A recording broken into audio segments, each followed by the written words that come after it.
And good morning, ladies and gentlemen. You're watching at this news hour with the news. I'm Binyam Gatana. Thank you for joining us. Now, the news in full. Do stay tuned.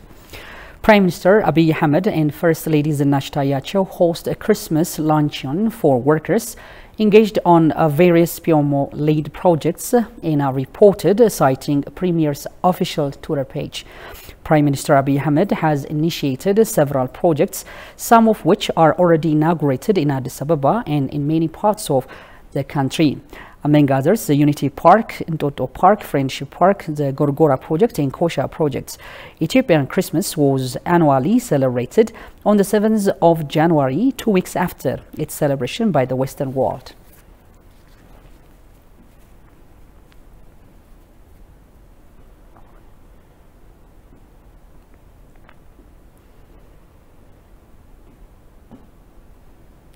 Meanwhile, religious leaders urged the Christian faithful to devote the time of festivity to sharing with the have-nots. Approached by ETV, the religious fathers further indicated that the Christmas season is a time to heal past wounds and move forward with a sense of renewal. Shagaw Yamatao has the following account. Take a look. Ethiopian Christians celebrate the birth of Jesus Christ every year on January 7 across the country, particularly in Lalibela, where it is one of the country's UNESCO-inscribed tangible world heritage. Talking to ETV, religious fathers from the Ethiopian Evangelical as well as Catholic Church called on the faithful to share what they have with the needy, as Christmas is a gift of joy and love to a family. In Ethiopia, all Christians, we celebrate on January 7th every year. And it's always to remember how our Lord Jesus Christ was born. You see, he was already prophesied by many prophets that the Messiah would be born. This Messiah would be born in Bethlehem. And they all of the prophets were waiting for that prophecy to be realized. And it became true when our Lord Jesus Christ was born from the Virgin Mary in Bethlehem. And he was born in a very humble way, in a manger.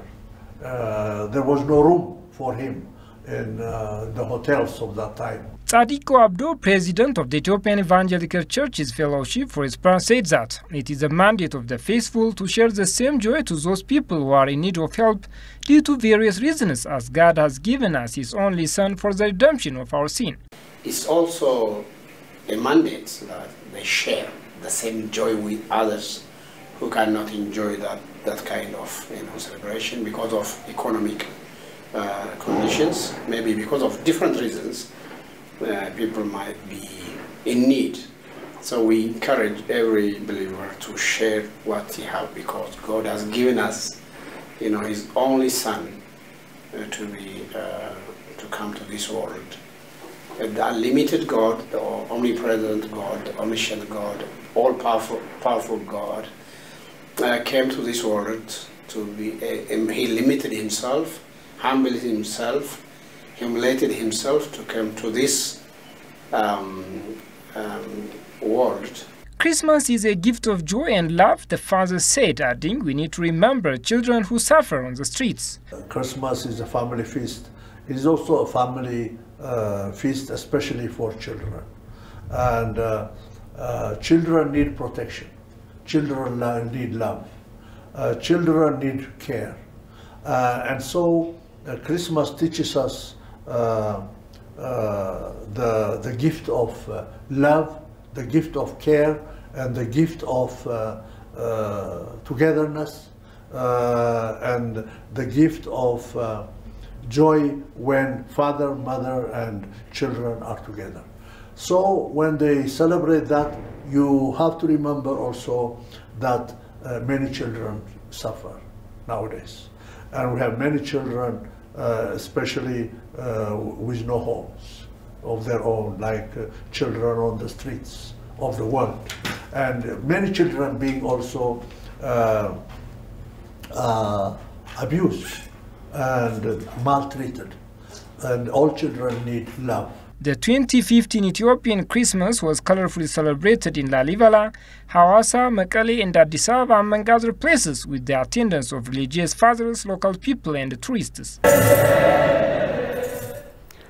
Likewise, Ethiopian Charisma Ganna celebration has been colorfully marked for the past 2 days in historic city of Lalibela.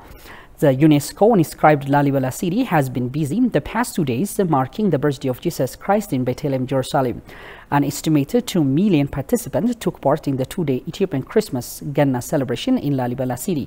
The faithful, senior government officials, ambassadors of various countries, tourists from multiple foreign countries were among the participants of Ethiopian Christmas Ganna in Lalibela Rock Hewn Church, monolithic churches.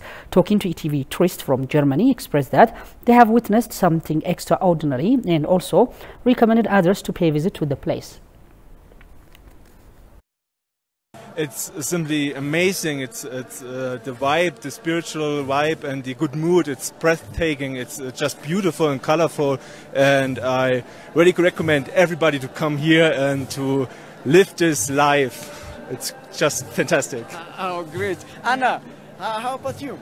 Yeah, it's amazing. So what Andre said, so it's really unique, it's special, it's really nice to see the vibes here, to be part of this, and yeah, it's really amazing to be part of this, also with the nice people and also to see the ceremony, everything. So it's really great. I can't only say it's amazing, it's spectacular, really. Yeah. Thank you so much for being here. They further reiterated that comparing what it's like in Germany, they underlined that this Ethiopian Ganna celebration comprises quite huge gathering and it is spectacular, so it was noted. Oh, this is quite huge what you're doing here, because in Germany, you can go to the church and then you see the Bible story of Jesus and how he got born and the 3 wise men and so on. But it's a play, right? And this is like everybody's feeling it, and that's like just a play. So this is this is way more better in Ethiopia than in Germany, I would say. Community is coming together. You see all the people who are sitting here having fun, celebrating together, and it's quite a lot of people here to see. And in Germany it's quite smaller, and here to be a part of this is spectacular. It's amazing.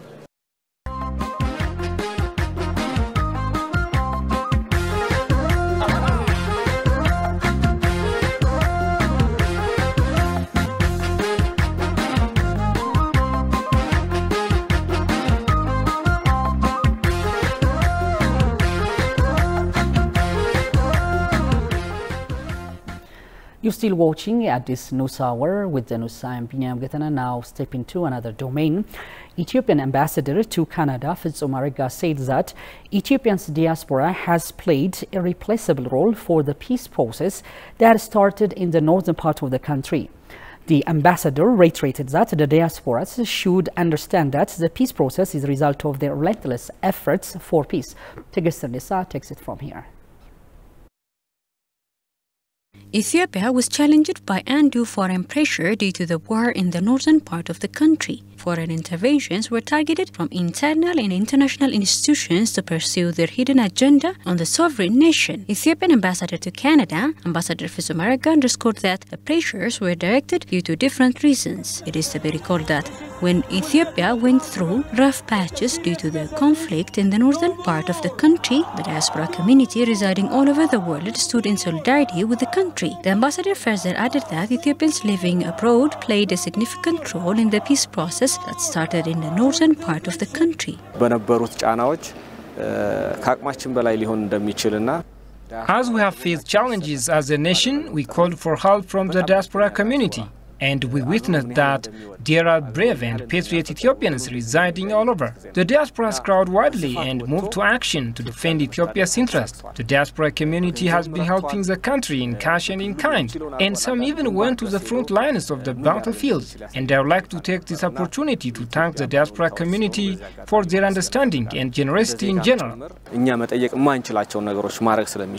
ambassador said that most of Ethiopians living abroad were struggling with the foreign pressures that were being exerted on the country. Now members of the diaspora community recognize the peace process. The ambassador also underlined that there were queries among some people which will be resolved in time.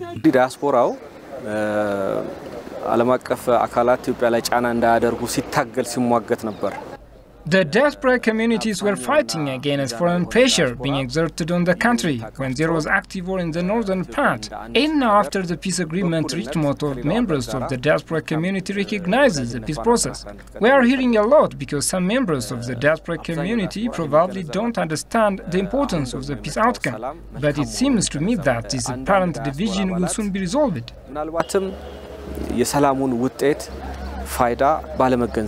Fezom also went on saying that following the peace agreements reached between the two parties, some confidence-building measures were taken by the federal government of Ethiopia. In other development news, the African Union announced that the Chinese Foreign Minister Qin Gang will pay official visit to the African Union Commission on 11 January 2023. Foreign Minister Qin Gang will visit the African CDC headquarters project site in the African village, Addis Ababa and Katri Bon. The minister will have discussion with the African Union Commission chairperson Musa Faki Mohamed, where the two leaders are expected to hold bilateral talks on various issues, the AU noted. In accordance with the number of agreements concluded between the AU and the government of China, the AU Commission and the Ministry of Commerce of the People's Republic of China have signed the implementation agreement on the African CDC headquarters building project in July 2020. It is to be recalled that the 2018 Beijing Summit and the 7th Ministerial Conference on the Forum of China-Africa Cooperation held in Beijing, the government of China further expressed its commitment to support the building of the Africa CDC headquarters, and the Africa leaders welcomed with appreciation and commitment to support for its realization. The headquarters building is expected to become one of the best equipped centers for disease control in Africa, allowing African CDC to play its role as the technical institutions coordinating disease prevention, surveillance and control in the continent in partnership with the National Public Health Institutes and Ministers of Health of members of states.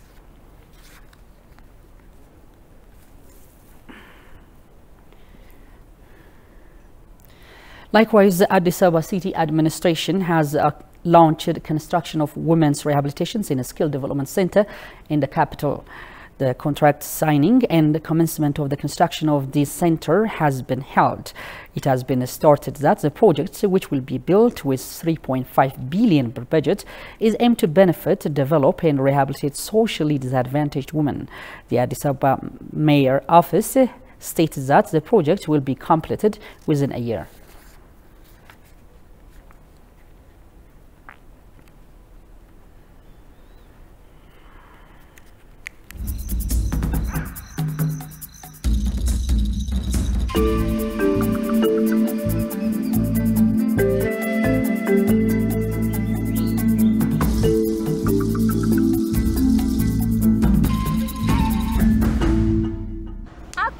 Akwaba, bienvenue à Abidjan.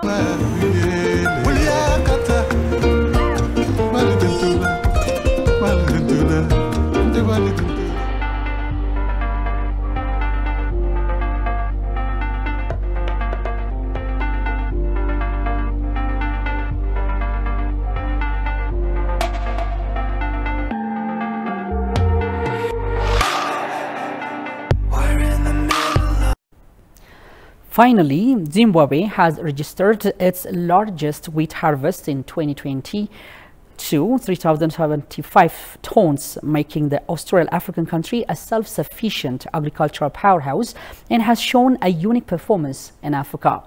The harvest in 2022 was 30% higher than the previous year, breaking a half-century-old record. The area sown to wheat has increased by 10%, and above all, the state has set up a policy of distributing fertilizers and buying crops via a public body, the Grain Marketing Board, which has won over farmers. The country no longer needs to import wheat to meet its needs, saving up to $300 million in import costs. In the current context, where African countries are suffering from absence of high cost of Russian and Ukraine wheat, Zimbabwe stands out for its proactive policy. However, although the country can pride itself on being a unique example in Africa wheat, not everything is rosy.